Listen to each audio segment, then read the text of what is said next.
السلام عليكم ورحمة الله تعالى وبركاته. مشاهدينا الكرام، مرحبا بكم في هذا الفيديو الجديد. يضم المنتخب المغربي العديد من النجوم والممارسين في أقوى الأندية العالمية، وساهمت هذه النجوم في جعل المنتخب المغربي خصما صعب المراس ليس داخل القارة وحسب، بل على المستوى العالمي.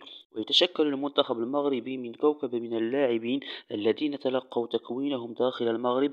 علاوة على ذلك، فالنسبة الأكبر من اللاعبين المغاربة ترعرعوا وعاشوا خارج المغرب بالأراضي الأوروبية، ويبحث الكثير من عشاق المنتخب المغربي عن أصول هؤلاء اللاعبين والمدن التي ينتموا إليها. وهذا ما سيكون في هذا الفيديو، حيث قررنا أن نعرض عليكم أبرز المدن التي ينتمي إليها لاعبو المنتخب المغربي.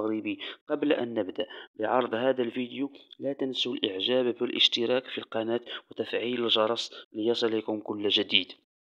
أشرف حكيمي، المدينة. واتزم، نايف أجرد، المدينة. القنيطرة، سفيان أمرابط، المدينة. الناظور، نصير مزراوي، المدينة. تطوان، أمين عدلي، المدينة. تاوريرت، يوسف نصيري، المدينة. فاس، بلال الخنوس، المدينة. طنجة، حكيم زياش، المدينة.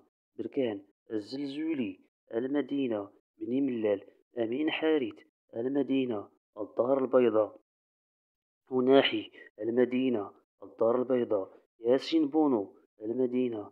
تاونات، الصباري، المدينة. القصر الكبير، يوسف عبد الحميد، المدينة.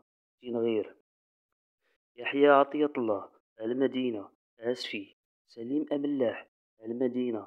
الناظور، طارق تسدالي، المدينة. تطوان، أيوب الكعبي، المدينة. الدار البيضاء، أسامة العزوزي، المدينة. الحسينة، شادي رياض، المدينة.